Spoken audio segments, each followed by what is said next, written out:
Hello and welcome to the India news destroyer. This is Chetan. और भारत का एक और सपना पूरा होने जा रहा है क्योंकि रिसेंटली हमारे प्रधानमंत्री नरेंद्र मोदी और स्पेन के जो प्राइम मिनिस्टर है पेड्रो सांचेज, इन दोनों ने मिलकर इंडिया में C295 मिलिट्री एयरक्राफ्ट के प्रोडक्शन के लिए एक कॉम्प्लेक्स का उद्घाटन किया। सबसे पहले हम स्पेन की लोकेशन देखते हैं। स्पेन को अगर आप मैप में देखोगे तो ये एक यूरोपियन कंट्रीज है जिसकी राजधानी मैड्रिड है।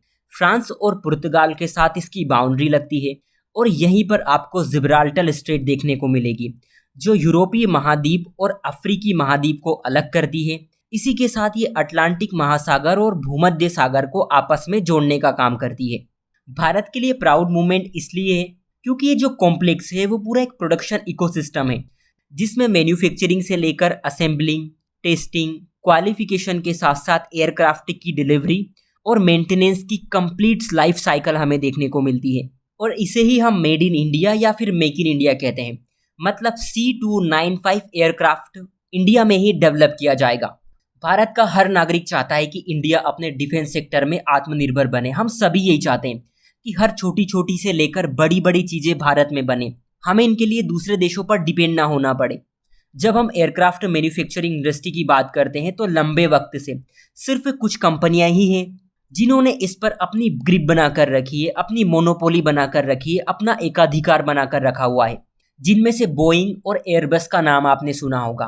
बोइंग कंपनी अमेरिका की है और एयरबस एक यूरोपियन कंपनी है। कमर्शियल एयरक्राफ्ट का करीब करीब 90% मार्केट शेयर इन दोनों कंपनियों ने कैप्चर करके रखा है। और भारत का भी सपना है कि हम जो एयरक्राफ्ट यूज करते हैं अलग अलग पर्पस से, चाहे वो सिविल पर्पस हो या फिर मिलिट्री पर्पस, उन्हें हम खुद भारत में बनाएं। क्योंकि जो चीज़ हम खुद बना सकते हैं उसके लिए हम दूसरे देशों पर डिपेंड ही क्यों रहें। इंटरेस्टिंग बात यह है कि चाइना ने बहुत पहले ही कमर्शियल एयरक्राफ्ट बनाने के लिए अपना रोड मैप तैयार कर लिया था, लेकिन भारत ये यात्रा अब शुरू कर रहा है। और यहीं से एक क्वेश्चन रेज होता है कि ऐसा क्यों। देखिए, कमर्शियल एयरक्राफ्ट बनाना एक बहुत कॉम्प्लेक्स प्रोसेस है। हर किसी को इसमें महारत हासिल नहीं होती। इन्हें डिज़ाइन करना, इनके लिए मटेरियल सिलेक्शन करना, कंपोनेंट बनाना, असेंबल करना, क्वालिटी कंट्रोल, टेस्टिंग और इनोवेशन, इन सभी प्रोसेस से होकर एयरक्राफ्ट को गुजरना पड़ता है। और इन सभी चीज़ों के लिए किसी भी देश में एक अच्छा इकोसिस्टम होना बहुत ज़रूरी है। और यही रीज़न था कि भारत को यहाँ तक पहुँचने में इतना टाइम लग गया। चाइना ने भी पिछले साल से ही इसकी सर्विस शुरू की है। कोमेक्स C919 इसका नाम है, आप देख सकते हैं। मिनिस्ट्री ऑफ डिफेंस यानी भारत का जो रक्षा मंत्रालय है उसने 2021 में स्पेन के साथ डील साइन की थी। और ये डील करीब करीब 22,000 करोड़ रुपए की है, जिसके तहत 56 एयरक्राफ्ट इंडिया को मिलने वाले हैं। लेकिन यहाँ पर मैं एक चीज़ क्लियर करना चाहता हूँ कि ये जो पूरे 56 एयरक्राफ्ट हैं वो भारत में नहीं बनेंगे। पहले 16 एयरक्राफ्ट स्पेन में बनेंगे और वो फिर भारत में आएंगे। बाकी बचे 40 पूरी तरह भारत में बनाए जाएंगे। आपका सवाल ये होगा कि ठीक है, लेकिन भारत में ये बनेंगे कहाँ? देखिए, प्रधानमंत्री ने जिस कॉम्प्लेक्स का उद्घाटन किया है वो गुजरात के बड़ोदरा में स्थित है और इंडिया में इसे टाटा ग्रुप बना रहा है। क्योंकि इस प्रोजेक्ट की परिकल्पना इंडिया के लेजेंड या फिर मैं कहूँ कि भारत की महानतम हस्ती रतन टाटा ने 2012 में की थी।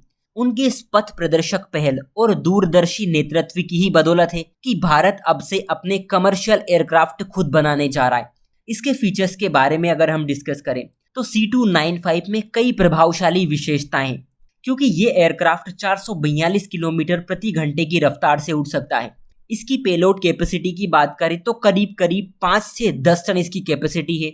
मतलब ये एयरक्राफ्ट 9,250 किलो का वजन आसानी से उठा सकता है। इसकी रेंज 5,000 किलोमीटर है और इसकी उड़ान क्षमता 11 घंटे है, यानी ये 11 घंटे तक लगातार हवा में उड़ सकता है। इसकी टेक ऑफ और लैंडिंग क्षमता काफ़ी छोटी है।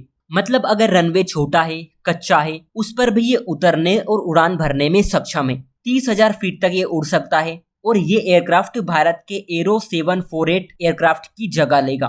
भारत को पहला एयरक्राफ्ट 2026 में मिलेगा और भारत में बने 40 यूनिट्स की डिलीवरी 2031 तक होगी।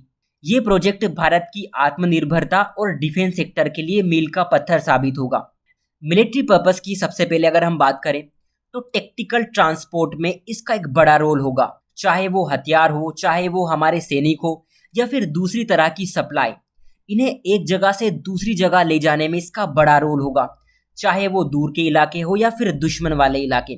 फॉर एग्जाम्पल, अगर बॉर्डर पर सिचुएशन बिगड़ती है तो ये एयरक्राफ्ट हमारे सैनिकों को उस जगह पहुंचाने में काफ़ी हेल्प करेगा जहां पर स्थिति बिगड़ी हुई है। कार्गो ट्रांसपोर्ट की बात करें तो व्हीकल, हेलीकॉप्टर्स इन चीज़ों के लिए आसानी से एक जगह से दूसरी जगह ले जा सकता है। मेडिकल इवैक्यूएशन की बात करें तो मान लीजिए हमारे कोई सैनिक किसी तरह से घायल हो जाते हैं, तो उनकी देखभाल के लिए उन्हें अच्छी जगह मेडिकल फैसिलिटी प्रोवाइड करने के लिए एक अच्छे ट्रांसपोर्टेशन के रूप में ये काम करेगा। सर्विलेंस में भी इसका बड़ा रोल है। खुफिया जानकारी जुटाकर ये हमारे मिलिट्री ऑपरेशन में काफ़ी हेल्प कर सकता है। इसी के साथ जब हम डिजास्टर मैनेजमेंट की बात करते हैं तो चाहे वो प्राकृतिक हो या फिर मानवीय, राहत सामग्री के साथ साथ मिलिट्री पर्सनल को एक जगह से दूसरी जगह पहुंचाने में ये बहुत काम आने वाला है। आपने कई बार ये चीज नोटिस की होगी कि भारत में कई जगह पर हर कभी कुछ ना कुछ होता रहता है। कहीं लैंडस्लाइड हो रही है, कभी बाढ़ आ जाती है, और इन आपदाओं में जब लोगों को बचाने की बात आती है तो हमारी एनडीआरएफ की टीम, एसडीआरएफ की टीम या फिर हमारे सैनिक, इनको उस जगह पहुंचाना बहुत जरूरी हो जाता है। इसी के साथ साथ वहां पर खाने पीने के सामान, मेडिकल सप्लाई, इन सभी चीज को पहुंचाना होता है। आप खुद समझ सकते हैं कि ये एयरक्राफ्ट हमारी मिलिट्री को कितना काम आने वाला है। जैसा कि मैंने कहा था कि ये भारत की आत्मनिर्भरता के लिए एक मील का पत्थर साबित होगा। वो इसलिए क्योंकि एयरक्राफ्ट बनाने का प्रोजेक्ट ऐसे टाइम में हमारे सामने निकल कर आया है जब दुनिया भर में डिमांड और सप्लाई की प्रॉब्लम खड़ी हो गई।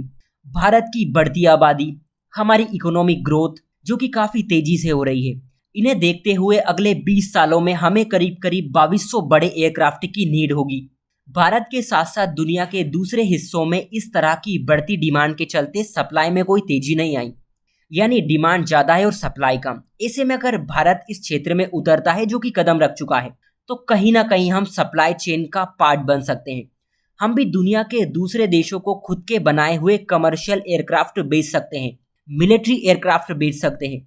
अभी भले ही हम इन्हें दूसरे देशों से मंगवाते हैं, लेकिन एक टाइम ऐसा आएगा जब हम इन्हें किसी दूसरे देशों से इंपोर्ट करने की बजाय खुद दूसरे देशों को एक्सपोर्ट करेंगे। लेकिन फिलहाल भारत समेत दुनिया भर का जो एविएशन सेक्टर है वो काफ़ी चैलेंजेस फेस कर रहा है। भारत को समय से एयरक्राफ्ट नहीं मिल रहे हैं। बोइंग कंपनी के बारे में आपने सुना होगा। ये कंपनी जो प्लेन बनाती है, फिलहाल इनके प्लेन बहुत ज़्यादा दुर्घटना का शिकार हो रहे हैं और सेफ्टी कंसर्न के चलते देशों को डर लगने लगा है कि वो इन प्लेन्स को खरीदे या नहीं। वहीं एयरबस जो कंपनी है, उसने जुलाई में ये बोला था कि वो इस साल सिर्फ 770 प्लेन बनाएगी, जबकि वो इस साल 800 प्लेन बनाने वाली थी। उसने 30 प्लेन कम कर दिए क्योंकि उसका ऐसा मानना है कि दुनिया के बहुत सारे देश अभी भी ऐसे हैं जो कोविड के प्रभाव से नहीं उबर पाए। इसी के साथ इंटरनेशनल एयर ट्रांसपोर्ट एसोसिएशन ने भी ये कहा था कि बोइंग और जो एयरबस कंपनी है, इनकी डिलीवरी अब बेहद घटिया हो चुकी है। ये टाइम से चीज़ों को डिलीवर नहीं करती। मतलब मेरा कहने का ये है कि ना सिर्फ डिमांड बढ़ रही है, बल्कि वे दो कंपनियां एयरबस और बोइंग, जो दुनिया भर के एयरक्राफ्ट मार्केट का 90% शेयर लेके बैठी हुई है, वो भी ठीक तरह से सप्लाई नहीं कर रही। या तो वो देर से डिलीवरी कर रही है या फिर उनकी क्वालिटी आजकल ठीक नहीं है। सो ऐसे में भारत के लिए एक बड़ा मौका है इस क्षेत्र में अपने पैर जमाने के लिए, क्योंकि दोनों कंपनी ऑलरेडी भारत में research and development centre establish कर चुकी है ताकि भारत में भी एयरक्राफ्ट बन सके।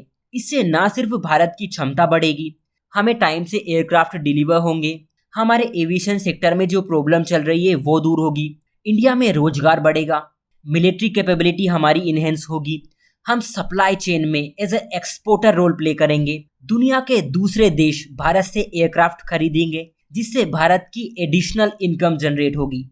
सो आज के लिए इतना ही। Take care and thank you.